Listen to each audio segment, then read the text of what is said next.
Welcome to the Cene Effect podcast. This is our second episode of the podcast, and I am so excited to welcome you all.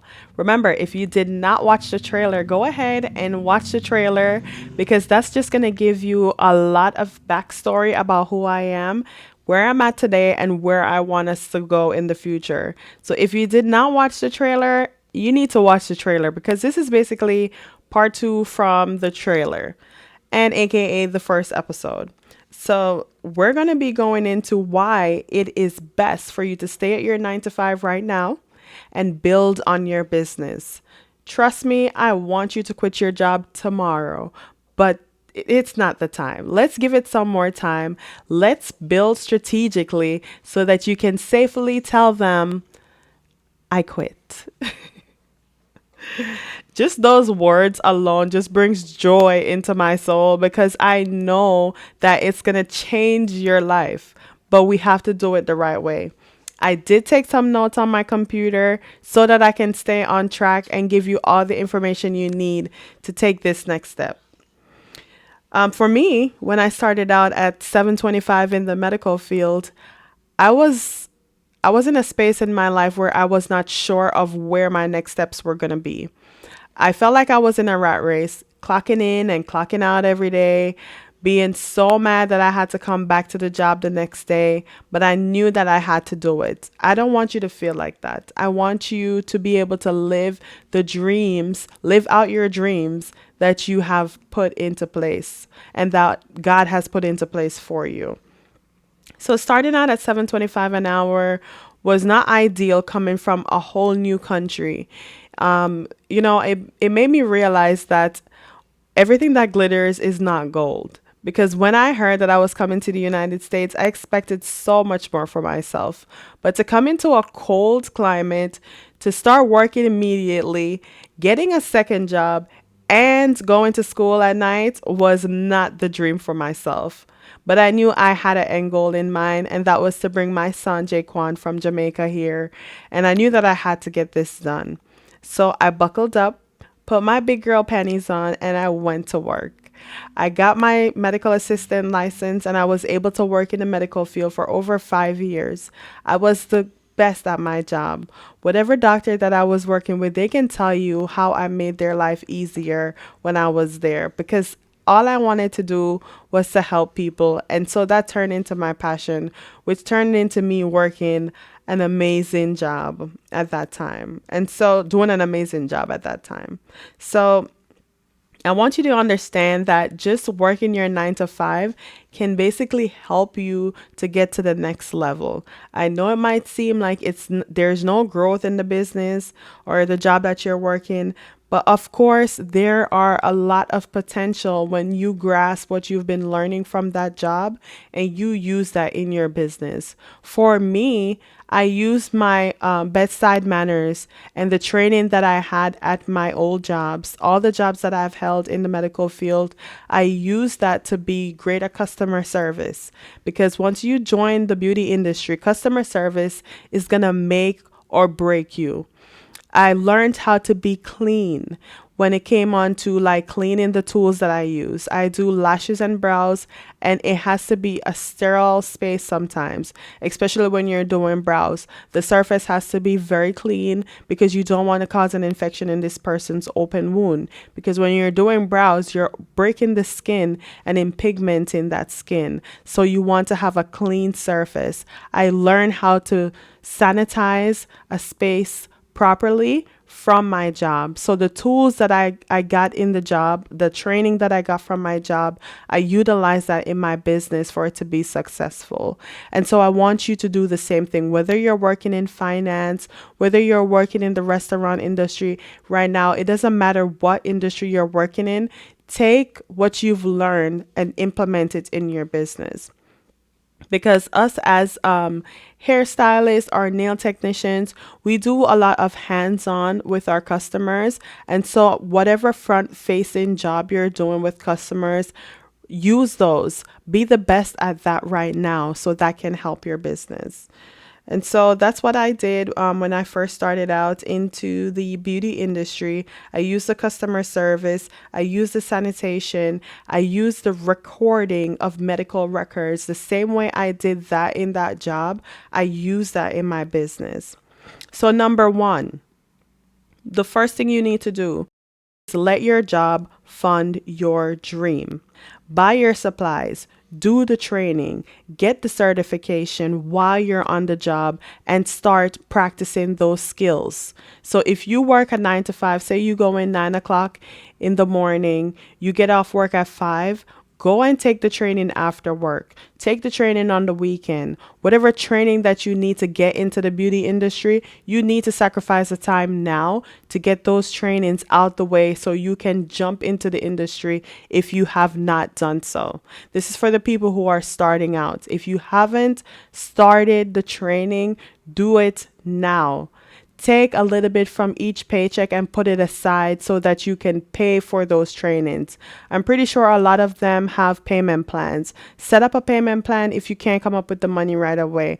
But you have to take these important steps now so that when you leave your job, you are well into your business. The second thing inside of funding your dream is to pay for branding. Sometimes you feel like you don't want to put all this money in, but remember that when you're investing in your business, it's going to pay you back in the long run. So whether it be websites, logos, or packaging, make sure that you spend money on those things so that it can look a certain way to your customers. Because if it looks tacky online, it's going to look tacky in person. Pay for those things if you can. If you can't pay for them, you need to be an amazing DIYer. For me, I DIY'd a lot of things in the beginning of my business. My first logo, I created that myself. I use Canva, or you can go on Pinterest and find templates that you can use for your business. I've done it before and it works wonderfully. Once you start working in your business, you need to start to scale your business in a way of selling products. In the beauty industry, just offering services is not enough. What products can you package and sell to your customers? That's very important. When you put these things in writing, make sure that you're putting the play of how you're going to implement these things. Get a pen and paper. Actually, buy a book. Get a book and list out all the stuff that you need to do to start your business. Put it in writing and go to God in prayer. Sometimes He will give you a vision through dreams. So once you put it in writing and you call on God and ask Him to guide you, trust me, guys, it's going to come to life and He's going to give you more ideas and more ways of becoming successful. I've done it before. I remember one time I had this idea that I wanted to make a certain amount of money in my business. So what I did was write it down on a piece of on a flashcard. Once I wrote it down on the flashcard, I put the dates, I put the exact number, and I put it in my wallet, and I forgot about it. I think I'm going to go ahead and look for it and see if I can find it and take a picture. But if I can't, guys, just know that it really happened. God showed out. The exact number that I wrote down on the piece of paper, I actually wrote a Bible verse on there too. All things are possible through Christ. I think something like that is what I wrote. But I put that on there and I put it in my wallet. And a year later, I was going through my wallet because the wallet got so old. And I went and bought a new wallet. Once I bought a new wallet, I started taking everything out. And when I found that paper and I looked at what I wrote, the exact number, the exact figures that I wrote that I wanted to make that year, God gave me the exact number at the end of that year. I actually made that amount of money to a T. So when you're planning your business, write everything out and be very specific. Okay? I want you to be very specific about these things. The color of the that you're going to be using in your business. What is your brand color? What is the font? Even how you write the words of the business. Like, what is the font that you're using on these packaging, on your website? Stick to those things and put it in writing, and you're going to see how everything is going to come to life. The next thing I want to talk about is setting aside 10 to 20% each paycheck to build a business fund. I know right now it might not seem feasible in the economy that we're in, but trust me, guys, it is worth it because you need that cushion to build out your business. When I first started out, I did not have a cushion. I actually got fired from my job. So I did not know what my next move was going to be. But God pushed me into the beauty industry and I signed a lease September 1st, 2019 for my space without knowing if I was going to be able to pay the next month's rent because I applied for unemployment and it got denied. It actually got denied so many times that I thought I was going to give up. But the third time that I reapplied, I got the unemployment money and I used that money to build my business in the beginning. I used it to pay my rent for the suite. And once I paid the rent, I knew that I could take care of everything else. Because when you rent a salon suite, you don't have to worry about the overhead costs. And we're going to get deeper into renting a salon suite and how to rent a salon suite and where to rent and the questions you need to ask. That's for a whole nother episode that I have planned out for us. But right now, that 10 to 20% of cushion money is what you need to start working on. 10 to 20% of each paycheck set aside for your business fund. Open a separate bank account or even in the same bank, just open a different bank account and just automatically have that sent to it. You have to put these actions into play in order to get into the industry successfully. Avoid unnecessary debt by planning your purchase. Avoiding the unnecessary purchases and impulse buying is the best way of saving money. Trust me, I love a good therapy, which is shopping, but you have to make sure that you're setting this money aside and you're diligently, consistently doing so. Because when you come out into the working world of the beauty industry, you're going to have to purchase stuff when you're starting out. You're going to need supplies. You're going to need certain tools to work with. You're going to need some money for printing flyers and business cards. You're going to need funds for all of these things. And so I'm telling you now, start putting that money aside. Number 2, build in the margins of your day. What does that mean? You go to work at 9 o'clock. What can you do before you get to work at 9? That's going to help you work on your business. What can you do on your lunch break that's going to help you work on your business? You can eat and work on your business at the same time. After work, what are you going to be doing after work? Use your time wisely. Choose 2 to 3 nights per week to dedicate to business work. Don't try to do it all at one time because that's only going to overwhelm you. That's going to stress you out. Plan accordingly. Get a calendar. There's an app called Notion you can use to plan your days out accordingly, or you can use Google Calendar. Get free resources that can help you to catapult your business to the next level and grow. Focus on what moves the needle. It doesn't have to skyrocket the needle. It doesn't have to jump the needle to 10 to 20 figures, but just make sure that you are gradually working on these things. Number 3, learn from your job. Like I was saying, what tools can you implement from your job for your business? The leadership. Leadership is very important, you guys. Once you start your business, there's nobody that's going to be tapping you on your shoulder like, hey Sandra, you need to make sure that you book this client next month so that you can continue to get repetitive pay. There's nobody that's going to be doing that for you. You have to be consistent on your own. You're not going to be micromanaged anymore. Nobody is going to push you to do the work. You have to do it yourself. So leadership is one thing. Accountability, taking accountability for the things that you mess up on, taking accountability for the things that you need to work on. What's the next move for your business? How do you bring in business? How do you thank these people at the end of the day? How do you welcome them? All these things are important. So accountability is another key aspect. Are you good at working under pressure? Because it's going to be a lot of pressure. You're going to be working under a lot of pressure. Being a business owner is not easy. It is very rewarding, but you have to put the work in immediately and consistently. You cannot take your hands off the wheels for a second. You have to have a different state of mind when you're working on your business. Number 4, build your reputation plus content slowly. Take your time to build your reputation one customer at a time.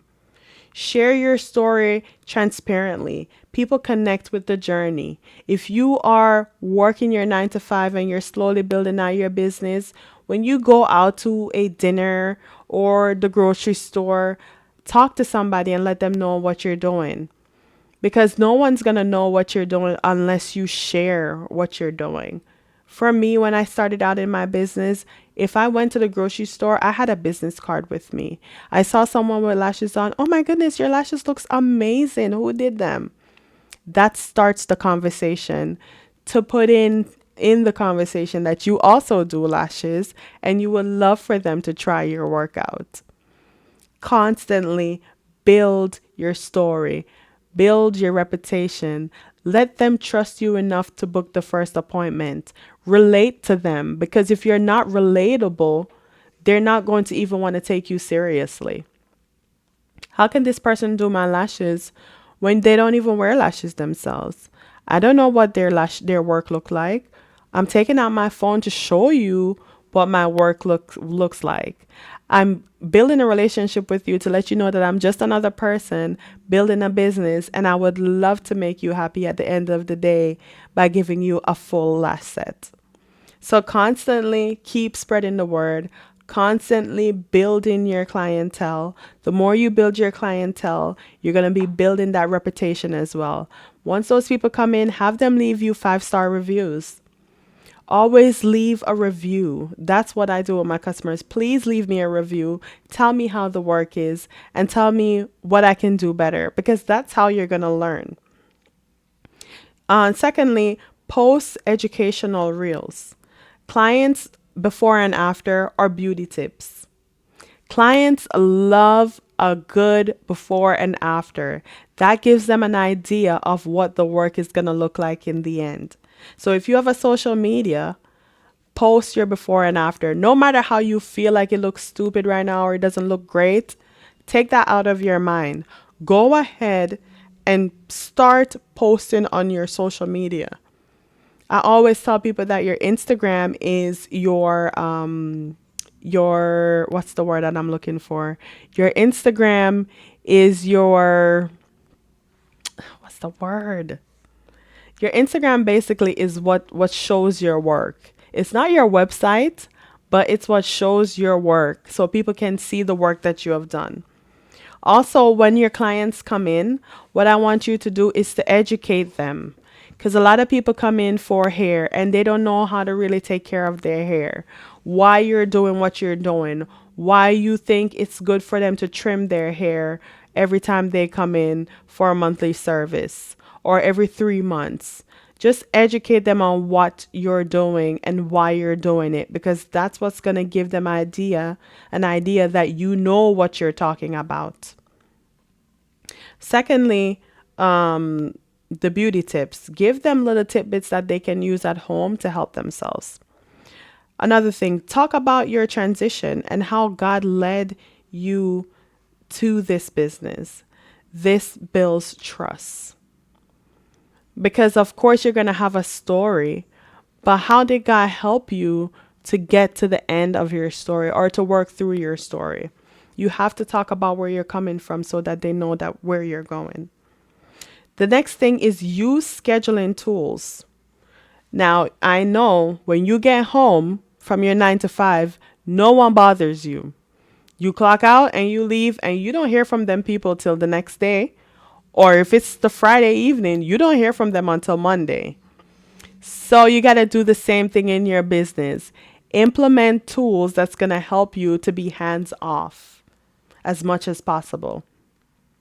So if you're having people DMing you in your in your on your social media, like, hey, I need an appointment, or they're texting you, can I get an appointment for this? Try to minimize that as much as possible by using tools, online tools. For me right now, I use Acuity to book appointments. So the customers can go on and schedule their appointments whenever they want without having to have me as the person booking the appointment.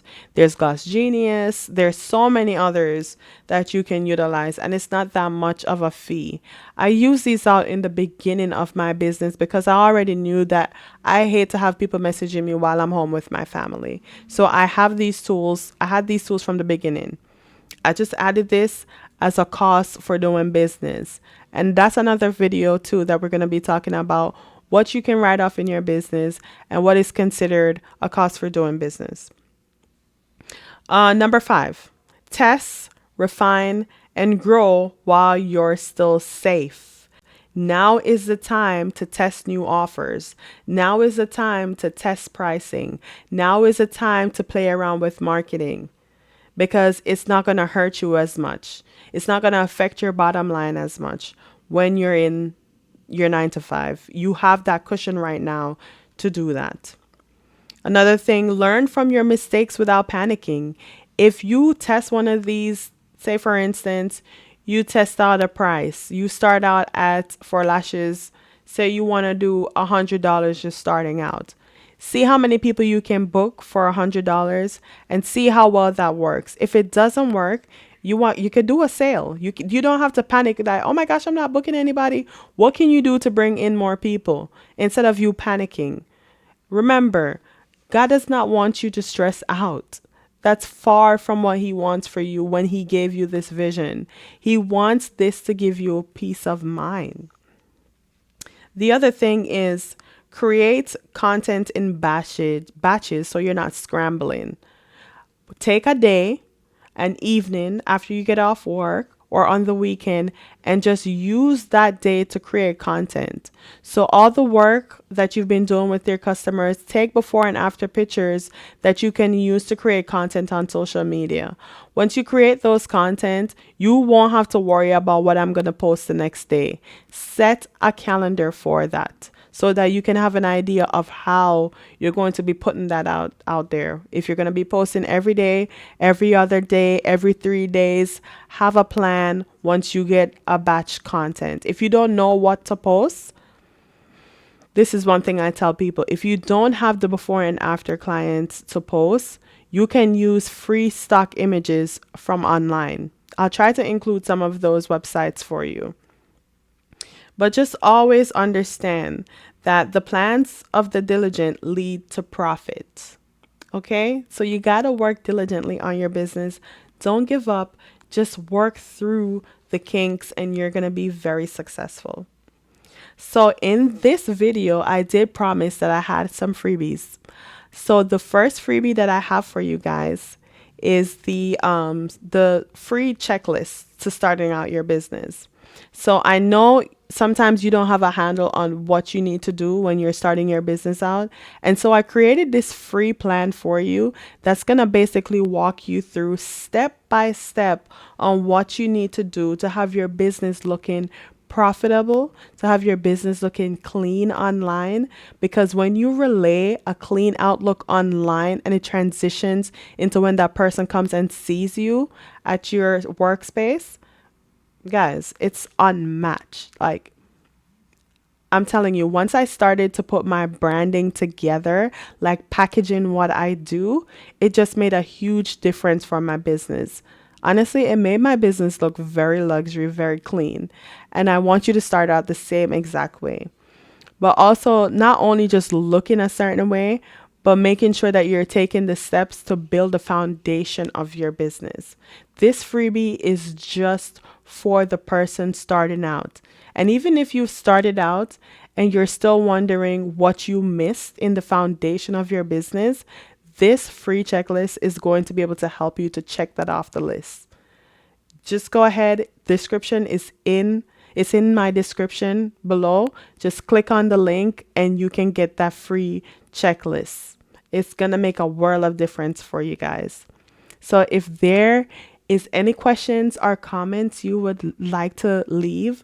Do that in the comment section down below. Don't forget to subscribe, like my channel, and share it with somebody else that needs to hear this, guys. Thank you so much for joining me, and I'll see you in the next one. Love you. Bye.